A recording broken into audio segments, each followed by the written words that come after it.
Hi there, welcome back to my full disclosure channel. Ladies and gentlemen, do not adjust your screens. You are not seeing things. You are indeed seeing the one, the only, Emery Smith. Emery Smith, welcome, sir. How are you?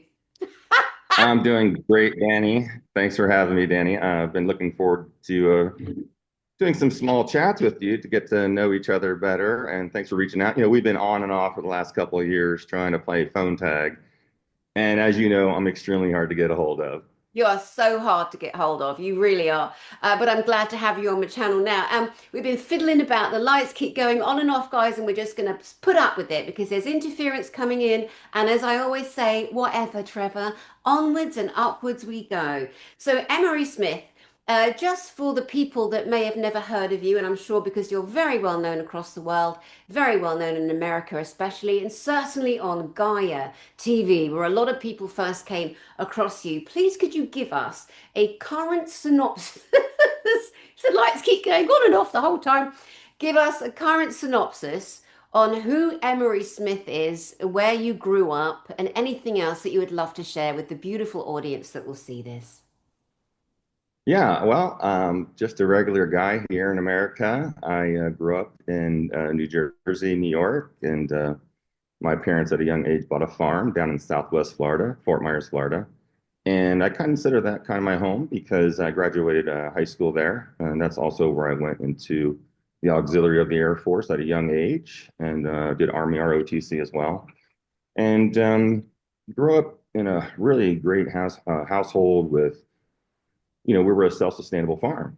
And my dad was a great engineer. He could make and do anything. And my mom was an artist and fantastic. They were really into growing our own foods, and we had our own, cows and pigs and peacocks and chickens and the whole 9 yards.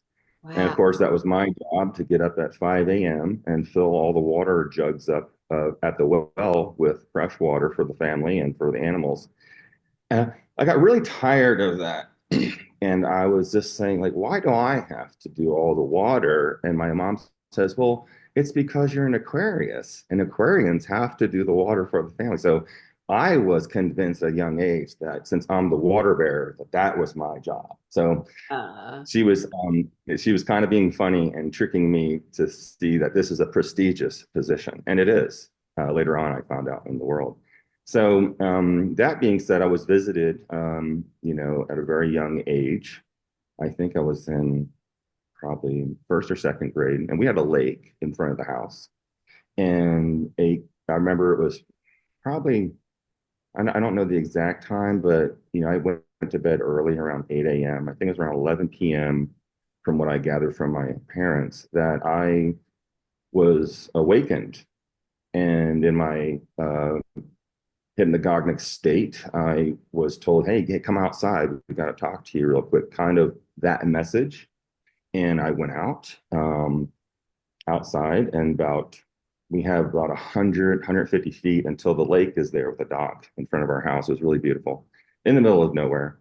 And I saw this giant craft, like the whole disc kind of shaped craft was very deep.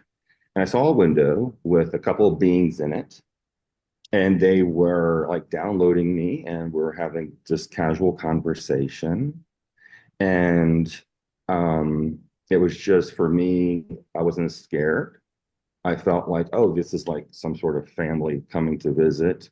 mm. I wasn't affected by the media back then, so it wasn't like, oh, there was a movie I watched or anything like that. I really didn't know too much about extraterrestrials at that age. What did they look like, And Emery? so What did they actually look like? And what they did you actually make look, at night? they actually looked like the grays between 4 and 7 feet tall. They had white bodies, and they were close enough within 100 yards for me to see their whole outline of their body, and their heads were larger. I couldn't see details like their face that much, but they were there. And so they were there. We're just, exchanging information, really generic conversation.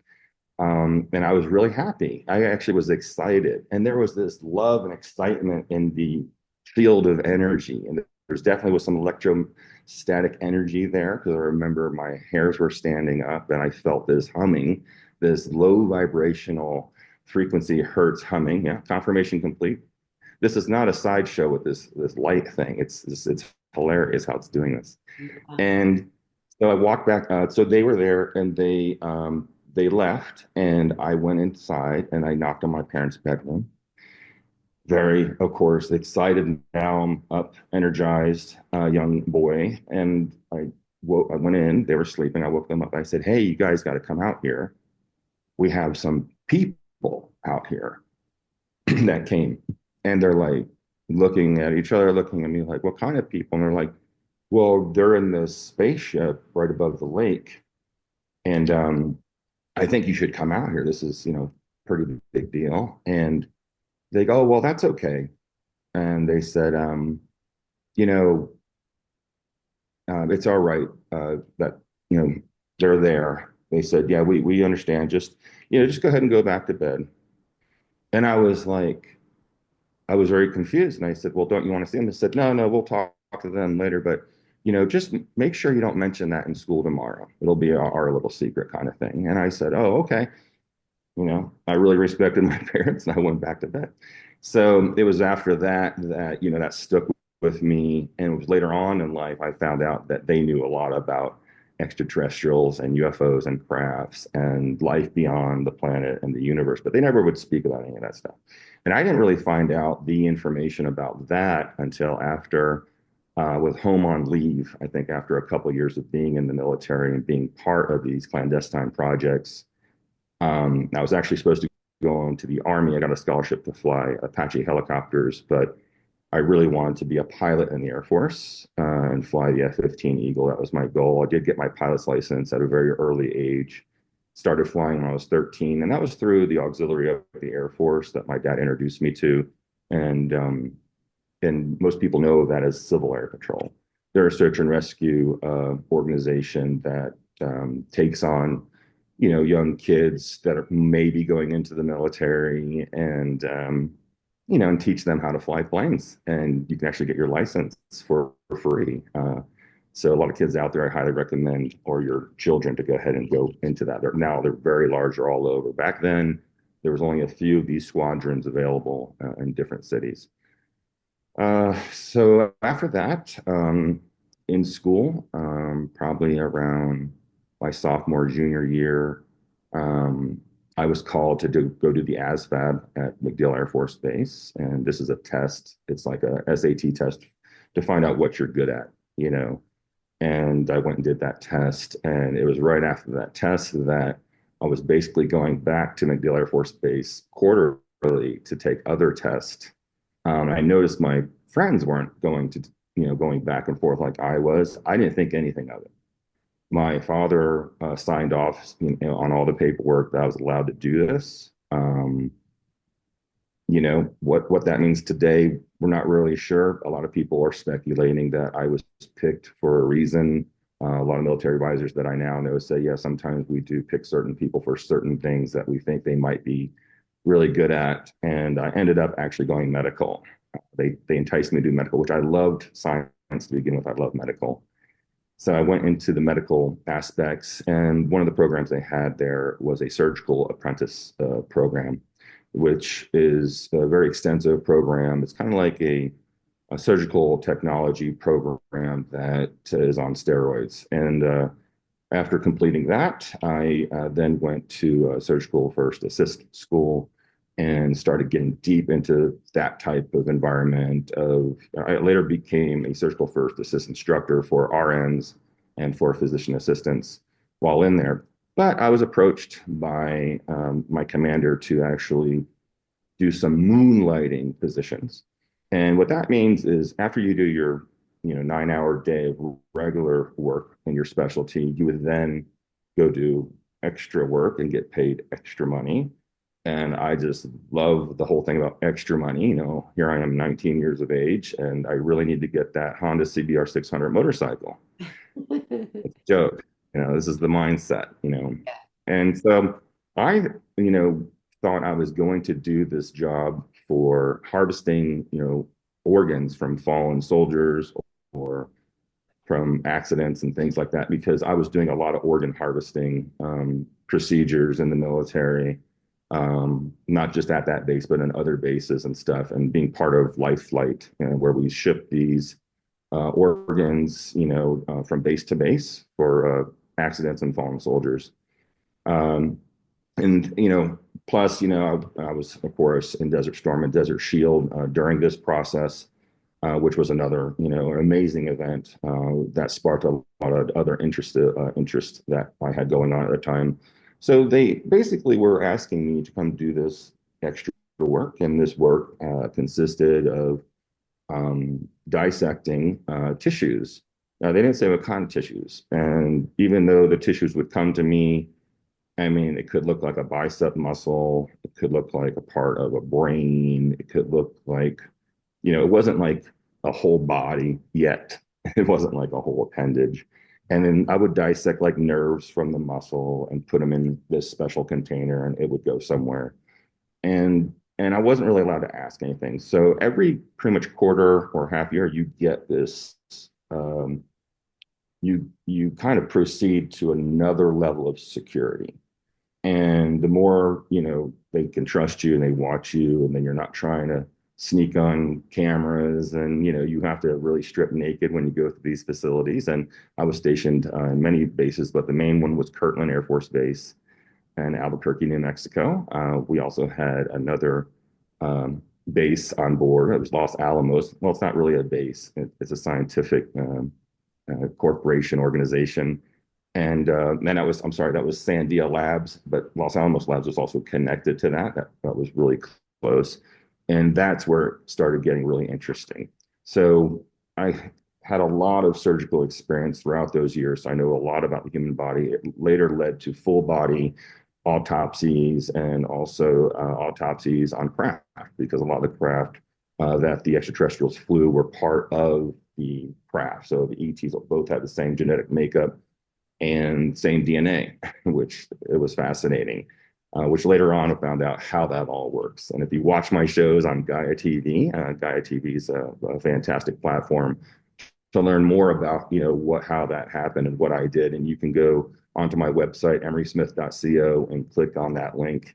And I have a lot of free webinars that I interview on the side that you guys can watch. But the cool ones are, of course, on Gaia TV. And it starts season 1, episode 1, where you get to see little Emery, I call him, coming forward, very frightened because of some things I was involved with, free energy devices that I was developing. And I had to come forward because there was a lot of bad threats going on.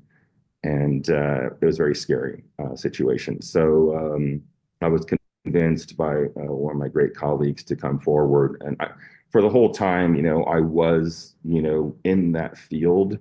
When I got out, I was kind of missing that whole camaraderie and being in charge of, billion-dollar equipment and having this respect. And I wanted to know what are the civilians doing out there? Do they know about the ETs and stuff like that?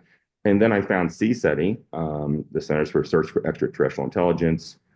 I started doing some of their CE5s. We do a type of CE5 in the military in the different defense areas as well. And I was learning through them how they do it.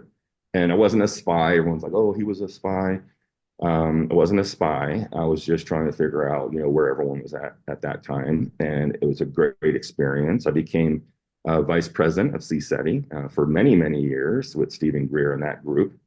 And I decided, after I helped produce, direct, and fund the movie Cirrus, the documentary, I then decided that I need to start going back into my laboratories, and because I'm based on like really improving humanity and getting these technologies out in the safest, most possible way. And that includes, longevity, regenerative medicine, over unity, free energy devices, which I did accomplish all of those. And it was quite the journey, I'll say. And then throughout that, there was ins and outs of uh, going and flying around the world, meeting people, Department of Energy from all the different countries. And yeah, it's a long story. But so that's kind of, where I got into, I started developing devices to help fight cancers and also help the body regenerate itself without having surgery. And I'm most famously known for my patents in platelet-rich plasma and stem cells, where we concentrate these cells that are autologous, means it comes from your own body. I was really hated at the beginning developing these processes because people were saying Emery's a baby killer. He's had nothing to do with stem cells from killing babies or anything like that. And it was really hard. Those years were very difficult. Even big pharma came down on me. A lot of big medical institutions came down on me. They sued me, lost everything multiple times. And but since I really came from not much, I really didn't really care about the monies, and sharing the technology is okay with me. And Yeah. I basically worked for free for 10 years to get more technologies and get more of the universities and physicians to go ahead and go out on their own and print papers on my technology, because I'm just a nobody. I'm just a clinical practitioner. And these big heads, these big moguls of these surgeons in orthopedic surgery, cardiovascular surgery, cardiac surgery, plastic surgery, um, it was amazing how this took off the right way. And I look back at the path and now I knew why. I might got frustrated a few times. Um, and that was something that was, when things happen now, it's like, well, we'll find out why that happened later on, but just keep getting up. And that's my big thing I tell all the young entrepreneurs and all the organizational leaders out there is like, it's not going to be easy. And you better be ready. There's no walk through the park in this position or any position that deals with disclosure or anything. Yeah. So getting attacked is actually an honor. It can be very painful. People have died. Many people have died on my team and have transitioned, and that just makes them stronger. They're right here, right now with me. I wouldn't be able to get this far. I'd have a lot of people on that other side that the energy does flow in mysterious ways that way without getting into religion and all that stuff. Yeah, yeah. Well, let me just allow the audience to put their head back on their shoulders because you just gave us an absolute incredible plethora of ideas, images, information, technology, and we jumped from you being a little boy having your first ET interaction to the current work in regen, which is your pretty much your favorite work, the regenerative medicine that you're doing. Let's take a little step back. You said that your parents' response to you saying there are people outside, you didn't even know to call them extraterrestrials or aliens, right? And Right. they weren't at all shocked, they weren't at all surprised, and you dropped in there before you moved swiftly on that your parents had actually interactions themselves. So, can you share a little bit about what you learned about your parents' own interactions with ETs and craft?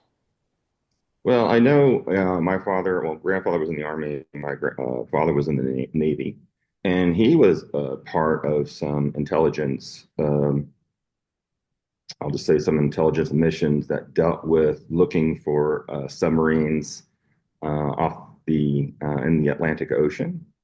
And so he was flying around, and he was one of the spotters for the subs coming in, and they were seeing multiple, um, UFO craft, also craft underneath the sea, and that were, of course, not our craft, wasn't the Russians or the Germans. So they knew, and he was debriefed on a lot of that stuff, but he still kept that, to himself. My mother had a near-death experience, a couple of them, while I was growing up, and she also had these experiences where saw the white light, spoke to God, and she had to come back, and she was very upset about that. Later on, she knew that she still had a lot of work to do, and it turned out really beautiful. And I think throughout that whole time that I don't like to say walk-ins and stuff. I think downloads change people. So traumatic events and things like that open up different parts of the brain, allowing you access to have better communication with other dimensional beings. And she became incredibly smart. When I was doing algorithms, and I'm not a quantum physicist.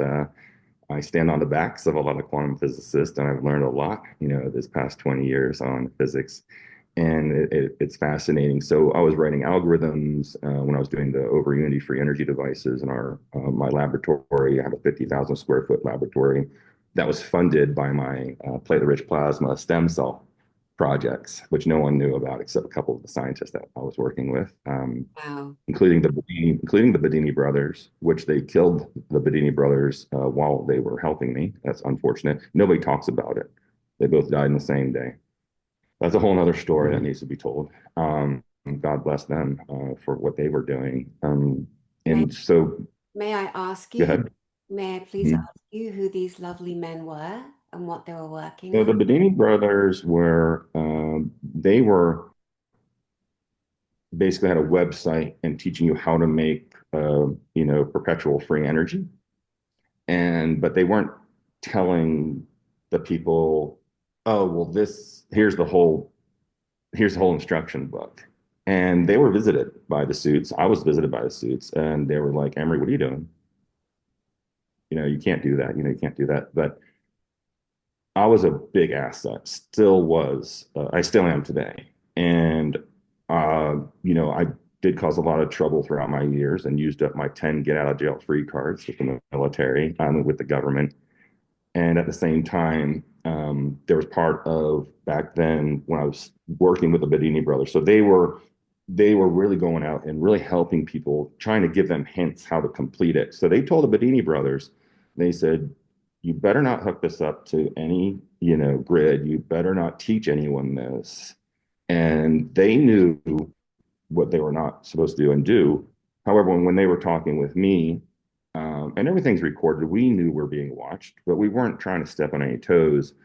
And they wouldn't say, hey, if you can't figure this out in a month, they would maybe send me, a part or something or a hint. So we would have to figure it out.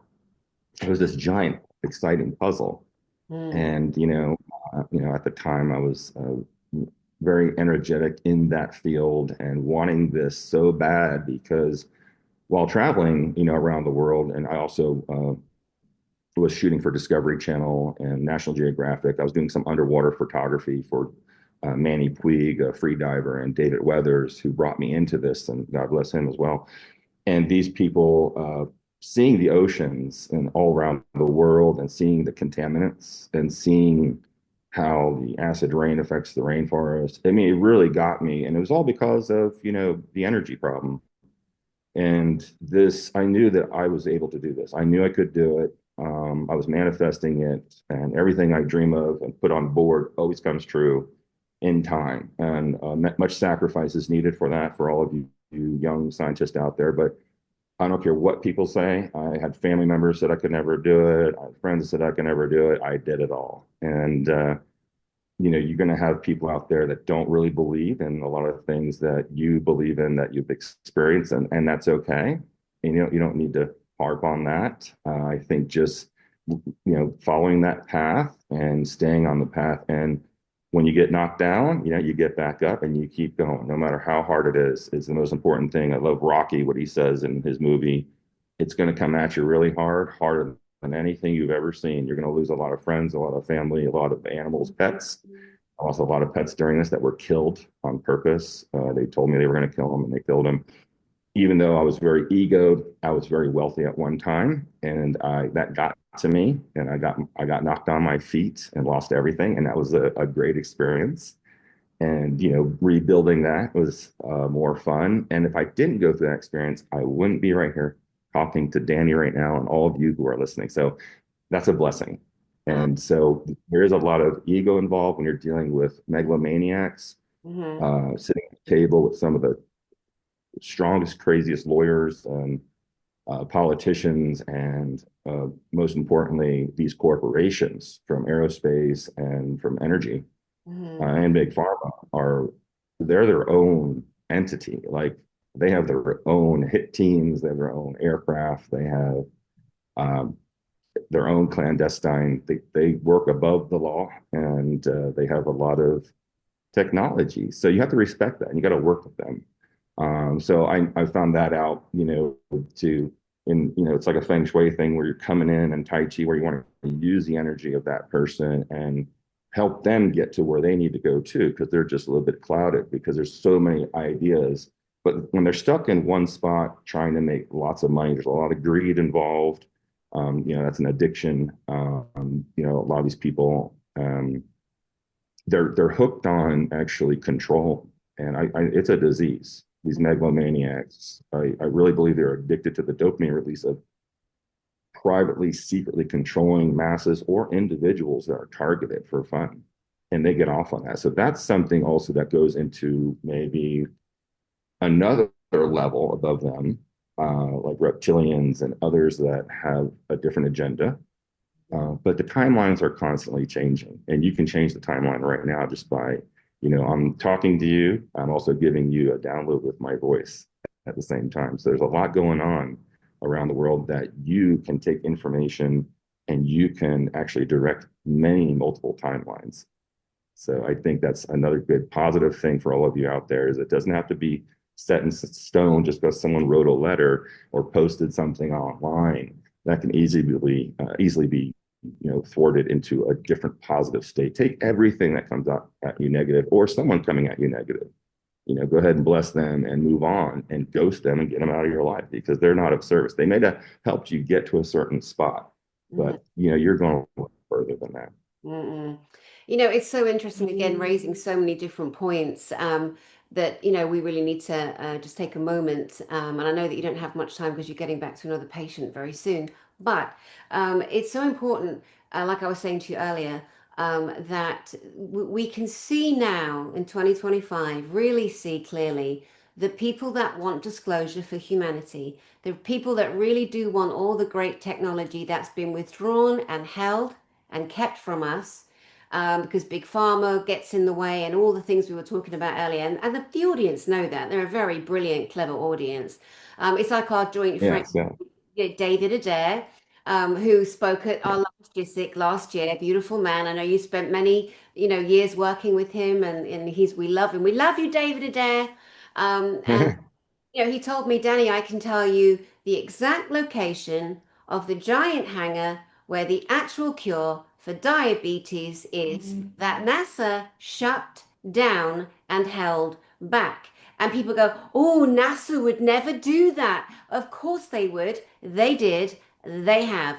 Whenever it comes to NASA, I'm like, shut up, NASA. Sit down. No one's listening to you. We've got no time for the Nazi side of that. Now, I know there are great people that work for NASA. Of course there are. It's ridiculous to say that NASA is full of dumb, dumb shits. We're talking about the top level that control everything that I clearly have zero respect for. And it's like you said, in this work that you and I do on different ways, it's all the same. It's all about disclosure for our brothers and our sisters. If you move forward with fear, you're screwed. You cannot have Yeah, fear. There's a difference between being aggressive, being assertive, being fearless, and being honest.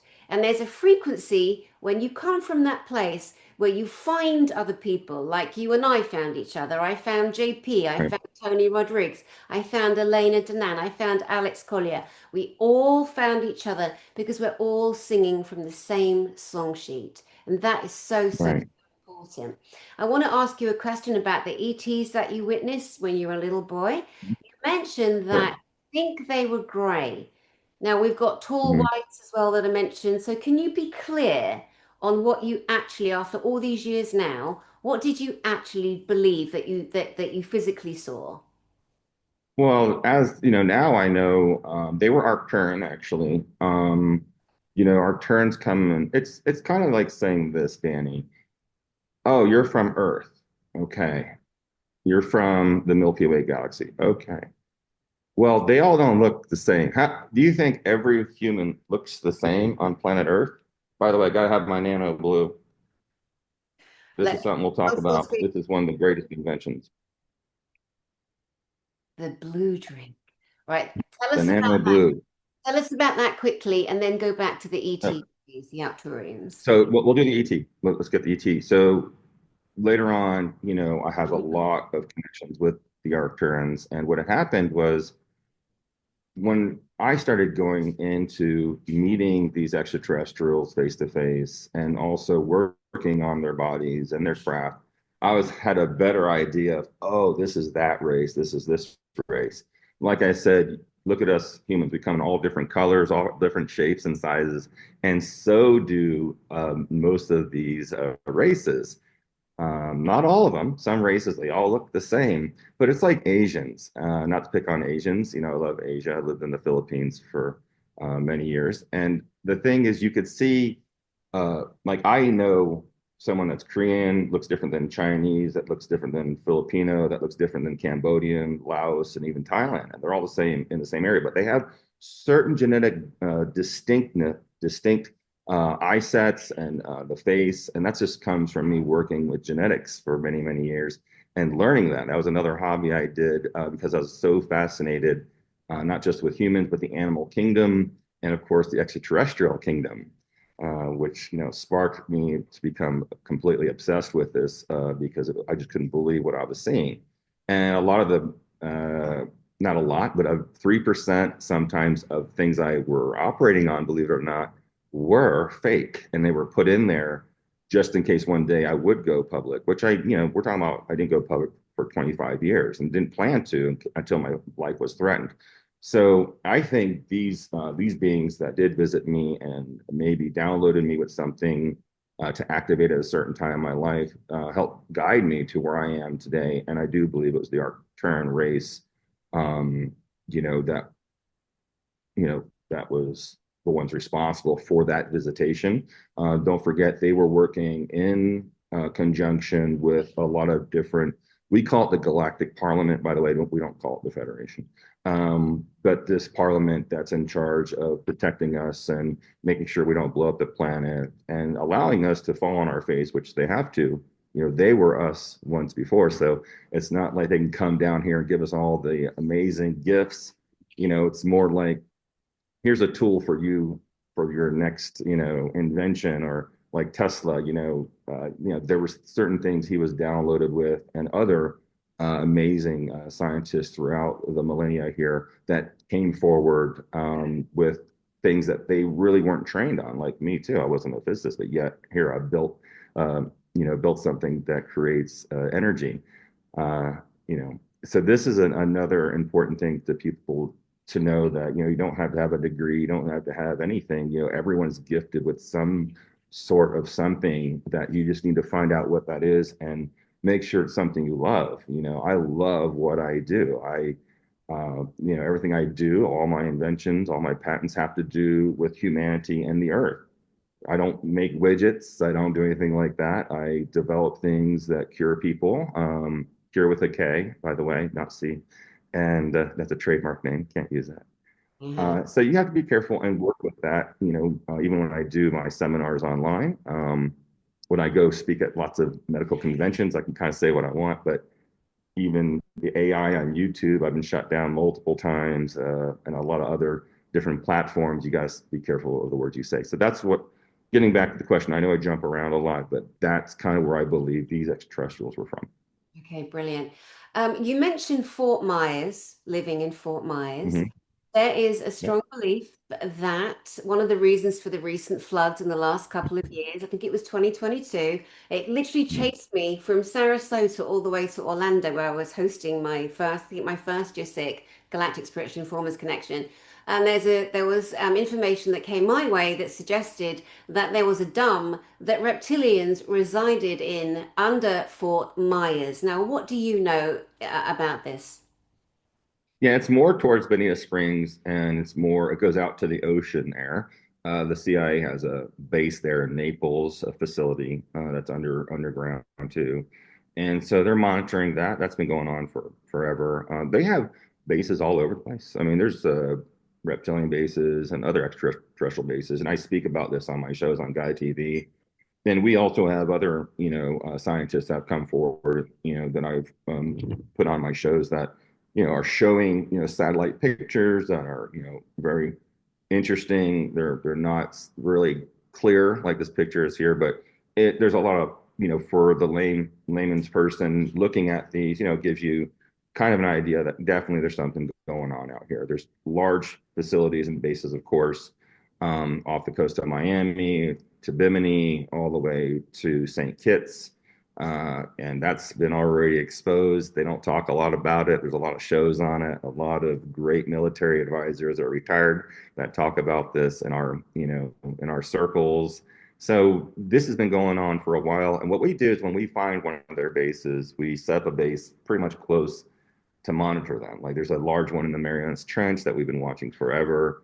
We also build amazing bases in the oceans, going from underground from Florida and then tunneling, out 100 miles beneath the seabed floor, and then coming back up through there and then building it out that way with very special high powered technology that pushes the water away as they can make these special domes in there with these liquid clear metals that they're using. Yeah. Yeah, it's so fascinating. And I'm so happy how everything is literally coming to the surface, figuratively, Yeah. physically, and literally in Mhm. every way. And all of the hidden technology, all of the secrets, everything that was, kind of turned away from us for so long in this prison planet, is now the prison gates are open. We're all coming out, we're coming up, we're all finding each other, we're all talking, we're all exposing. In terms of the military bases, you mentioned MacDill a couple of times. Which to you, out of all the bases you've seen and worked at, is the most fascinating? Let's start with the more negative aspect before we come to a more positive. Which, if you're allowed to say, I mean, go ahead, feel Well, free. I mean that's just an opinion. I mean, all the bases, MacDill, of course, Kirtland, Andrews Air Force Base, all the bases have their specific, programs that they're running. And even in like Los Alamos is huge on scientific nuclear, and making bombs, which is negative. However, there is a biological aspect to that as well. So I think there's a lot of bases. Most of the bases out there that do a lot of the secret stuff you guys don't know about. They're not. There's not even a name for it. So they do things like Area 51, and that's not where all the stuff's happening, of course. But it's just kind of the cliche thing because you could put a spot on something and then believe because you heard this or someone said that. And it may have been there, 50, 60 years ago. Yeah. The things that are happening, most of them are not even in the US. They're in Canada and South America, and they're in the oceans that are doing the really clandestine stuff. I think anything to do with, war and creating things that hurt people, including frequency devices that are put on satellites out there to mind control. Now, they're able to put a COVID virus frequency in AM, FM radio and broadcast that. And over time, listening to that, it will manifest in your body. And that's been proven in David Wilcock's book with the morphogenic fields, shooting a laser through a sterile glass of water, okay, that has, let's say, a virus, bacteria in it. And over here, you have a sterile glass of water. That through the light frequency we're talking about, goes through there. Same thing can happen with harmonic frequencies now. So this is a very scary thing because, and these things are not just partnered, are not just from one facility, Danny. These are multiple facilities working compartmentalized on making these devices.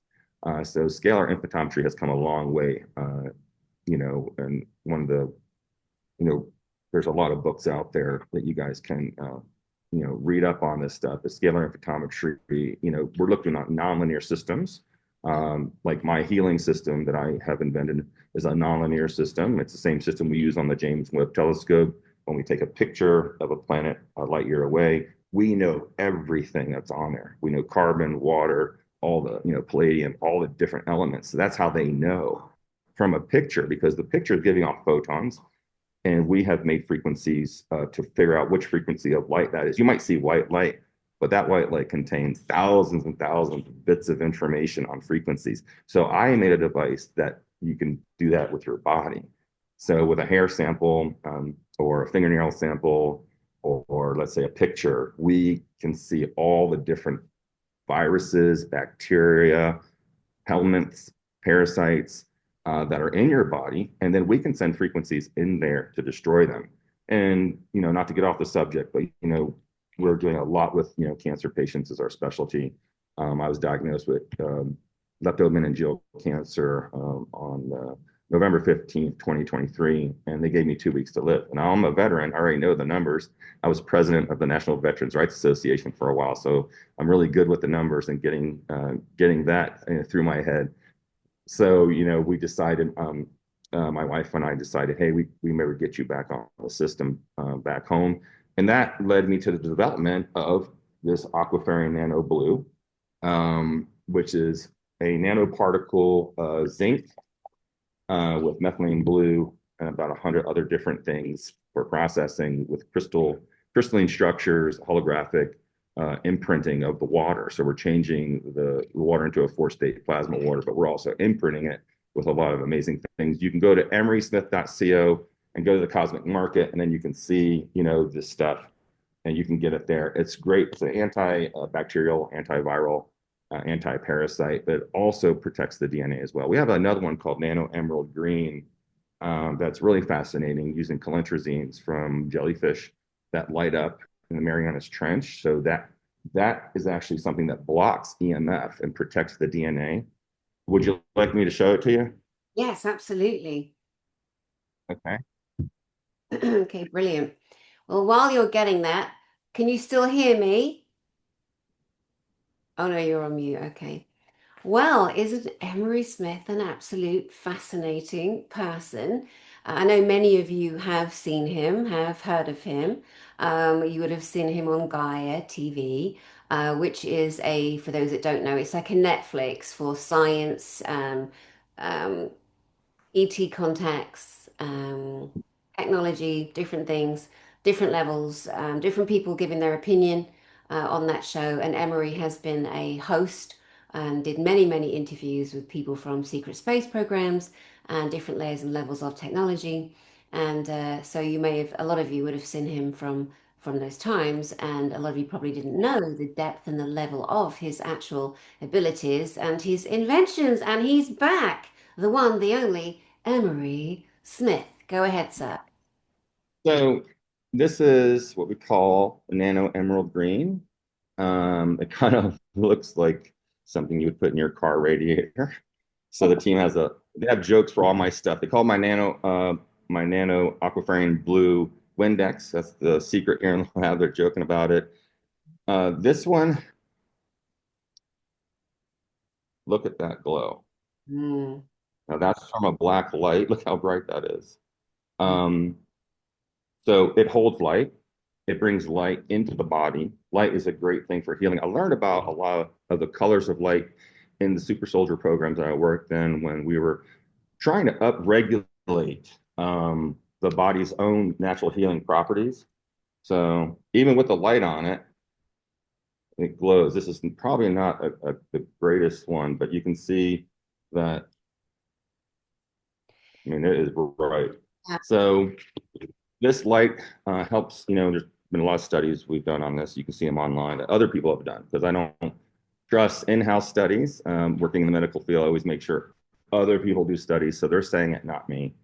And it does reduce the EMF on the body. A lot of the cancers that we're looking at are developed, because of this overgrowth of bacteria, parasites, and viruses, and also the electromagnetic fields. I don't know how many people have come to me with their bait. Like we're seeing a huge uprise in grade 4 glioblastoma cancer, which my dad died of before I was into this stuff, and that made me really wanted to really learn all about it because my grandmother died from it too. So it was hereditary. And I came down with leptomeningeal cancer, which is a precursor to grade 4 glioblastoma cancer. So it was great to have the solution to this. I trained my whole life for it, and then I ended up getting it. I mean, how the universe works in mysterious ways is beyond me. But thankfully, we were able to get that. So the light that's brought in with the nano emerald green actually protects that DNA because the DNA is mutating from all the electromagnetic field around you. So what I was getting to you is we have all these young kids coming in with grade 4 uh, glioblastoma cancer, which has not been heard of and which is not normal. It's usually the elderly people over, 50, 60 years of age, but we linked it to the stupid cell phone. So mothers were keeping their cell phones on their belly while they're watching TV. And guess what? The kids are getting nuked the whole time. Lord. And kids are now so young coming in. We're talking, 13 years old with cancers in their brain because they're doing this or they're doing this. Mhm. So this cuts it down, a little bit. It's not 100%, but it's enough to, that's significant. No one else has done it. I have. So I have to brag a little bit. I'm very proud of our solutions. Absolutely. So you mentioned that you got the components or samples from the a jellyfish in the Mariana Trench. Can you share what kind of jellyfish and where specifically you take the materials? Yeah, there's many different kind of jellyfish we use without getting into the, um, I'll just say a lot of this stuff, like you'll read on my website and then it'll say proprietary. So without getting into the proprietary stuff, is we were able to extract this, we bring it to the lab, and we reproduce it there. So no jellyfish dies over this, by the way. And don't forget, jellyfish have been here longer than anything. They were some of the first creatures here, and they also live without sunlight because they produce their own light, and we are a light body. Mm. What you're seeing is just an interpretation of what your brain's telling you, but in the midst of things, we have special devices to see our light body, not the funny ones you see down on Santa Monica Beach. No, real aura changing devices, which I could share with you guys at another time. And that energy that's around your bubble is just a hard drive. And a lot of the ETs, that I worked with, that's how they communicate. That's how they know if you're sad or happy. One time I was going into the operating room with an extraterrestrial down underground, and I was like so excited that day because it was after work, and I'm only going to work like 4 hours, and because I had a hot date. So I come in there, I'm all excited because I'm just thinking, man, we're going to Applebee's. Then I'm going to take it to a movie. I'm going to pick her up on my new motorcycle. Applebee's. So, Oh my it's all, I'm 20 years old now. Come on. Oh, yeah, And I so get it. I get I'm a it. little boy, a very smart little boy. And I go in and, and they're looking at me and we're, operating on this other extraterrestrial and they're chuck because it's telepathy. Now, I can't really read their minds. They definitely know everything in my mind. So they're chuckling. And I'm like, those sons of bitches, they're in my head. They know what I'm doing tonight. And they know what I'm thinking, fantasizing. They go, so do you have a nice night planned, Emery? And they are laughing. So they're very comical. And I'm like, you guys, get out of my head. So Wow. it's kind of this really, a lot of telepathy has to do with emotion. And the emotion is a packet of energy that explains everything. So if I was going to tell you, hey, Danny, let's go to this park and let's go pick up this food or let's go walk the dog, all I would do is picture that and then send it to you. And then you would already know, oh man, that'd be great. Let's go do that in a half a second. So Hmm. there'd be no texting, getting it wrong. There'd be no verbalization, and there's no language barriers. Yeah. So instantly, the barrier goes down, which is the most important thing with telepathy in the future for us, because most wars, most conflicts, most things that happen at home with your children, siblings, mom, dad, wife, girlfriend, boyfriend, husband is always communication issues. All the wars that we had were because of a lack of communication. So this is something that's lightning fast. And when you get really good at it, all across, there is no barriers. It's still nonlinear because you're everywhere all the time. Mm. It's so incredible. And I'm so conscious we've only got a few minutes, but let me just ask you a question. Again, you just dropped a big clanger in there, which is so exciting, Emery Smith. And you said you were actually physically working with ETs in the lab and working on dissecting ETs. So, who were the ETs in the lab? How did they get there? Were they free to come and go? And what were you dissecting? There's a plethora of extraterrestrials that are teaching us about extraterrestrial biology. They either were shot down, they crashed, they all volunteered to stay. It's not like you see in the movies where, I mean, I'm not saying there's not ones that don't like us. All I'm saying is there's a lot of uh, extraterrestrials out there that are working in these clandestine units, and they know that the world's not ready for it because we're still killing each other. So we still consciously need to evolve.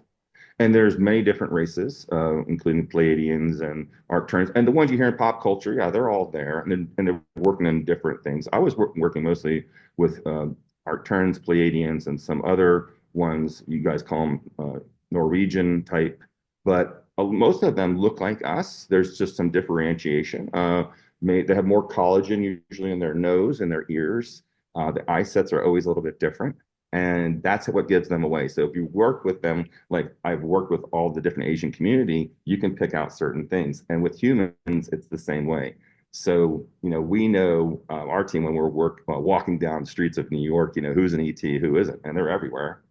And it's funny because one of the jokes we play when we're in big cities or at events, we'll send to that ET as a joke. It's terrible, but they joke with us, so we don't care. And we'll go, we know who you are. Do not turn around. You'll see heads start turn around, go. So I advise all of you to play that game, Oh, I even love though you don't know what's out there. Put it out there. It's kind of fun, and so it is a real thing. And we're going into these sciences. Frequency now is being released, and our systems that we have. We want to get with some of these great organizations and political figures and get the systems that we use to cure people in everyone's home. And that's what also our president wants that.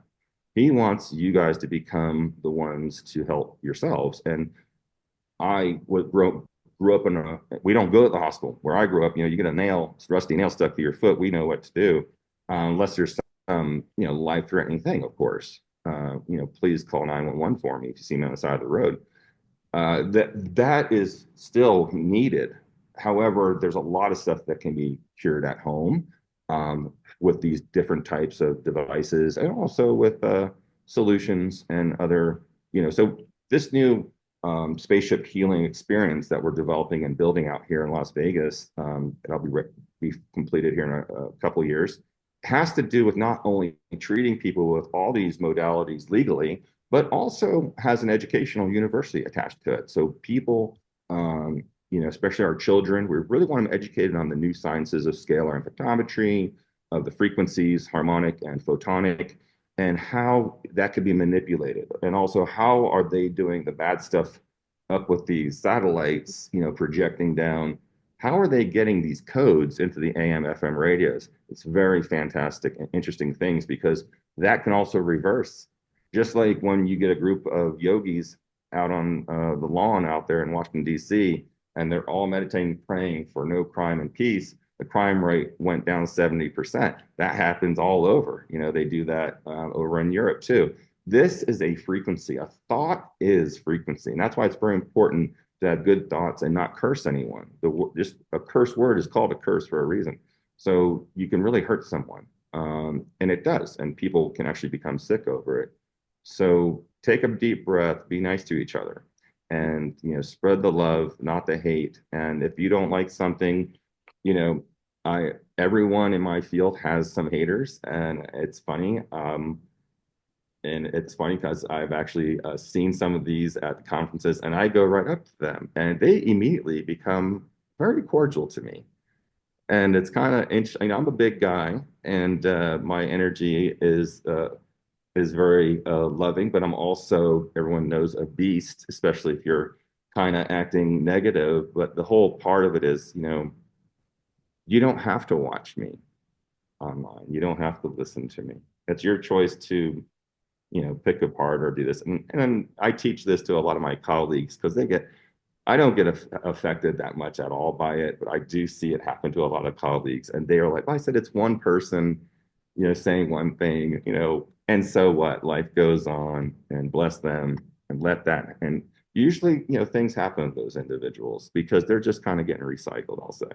hmm Yeah, it's very sad. Some people listen to a story and they believe it and they repeat it and then it gets repeated and then it gets added on and then it grows and it's a complete lie and they try to trash people's careers. And again, it's those are the ones who don't want disclosure or they want to be the ones bringing the spacecraft. They want to be the one. If their name's not attached to it, they don't want it to happen. And like I said earlier, now we get to see who is who in the zoo all of the time. Listen, I like I that. I could go on for another 10 hours with you, and you've got to come back next week because I want to invite the audience to have a list of questions in the comments section for you. Sure. How many levels have we gone in this one conversation with you? So many. The spectrum is so broad. There's so much to you. We didn't even get into your regen medicine, half the things that you've invented, the work that you're currently doing.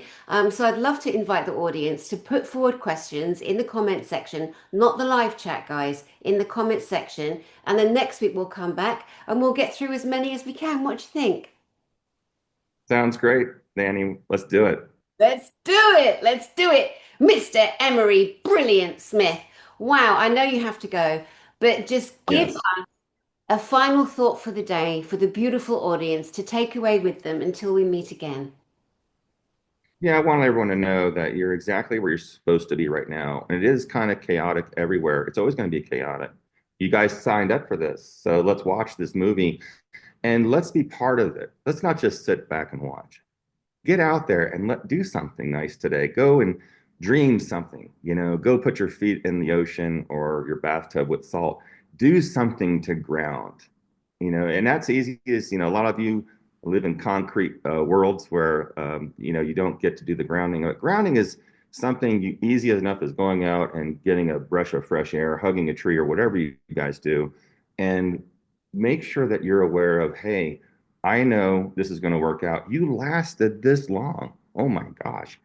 Imagine what the next, 50, 100 years are going to be, or the next 5 or 10 years. There's so much happening and so much beauty is coming through. There's so much being exposed.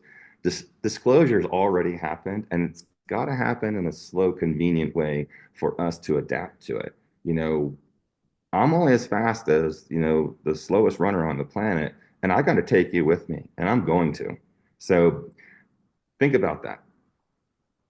That's so great. So great. Did you see the orb this side, the big orb? As you started talking, this big orb, beautiful, just flew up. They often come around me when I'm doing broadcasts, when we hit certain Right. points that really need to be made. And again, I told you know, I'm all about the physical evidence. That was so beautiful. So when people see this, they'll see that beautiful orb. But anyway, Emery, thank you, darling. So fun, so great, so inspiring. And yes, God bless you and everything you've gone through to bring us you, the fully healed, repaired and focused and everything that you're doing. And there's just so much. Oh my God, I had so many questions to ask. I didn't get through even half of them because I just wanted to sit here and listen to you speak and share. You're brilliant. You're brilliant. All right. Well, lots of love to Thank you, you, Dan. Emery. Can't wait to see you next Thank week. you so much. Ah, and to you guys Yeah, out. absolutely. We'll set something up next week. And please follow me on Facebook. We also have the Cosmic Disclosure Alliance page, that is another group that's really into the cosmic disclosure. Join up on there. That's on Facebook, Cosmic Disclosure Alliance. We also, of course, emerysmith.co, sign up for the newsletter. And we do some really interesting webinars on Sundays that you might want to sign up for. Love it. And you're going to do one with my brother JP very soon, aren't you? Yeah, that's right. That's this coming Sunday. Absolutely. You got to see this new updated information. We do have new people every Sunday. David Adair is going to be talking about one coming up that's going to be phenomenal. And it's going to be a two-part, three-part one. It's pretty deep, but never heard before stories of his legacy. So Oh, thank you, Danny, again for having me. And it's been a great show, great honor also to finally connect with you. yeah, definitely. Thank you so much. And to you guys, You're sending love welcome. from my heart to yours, and we'll see you soon.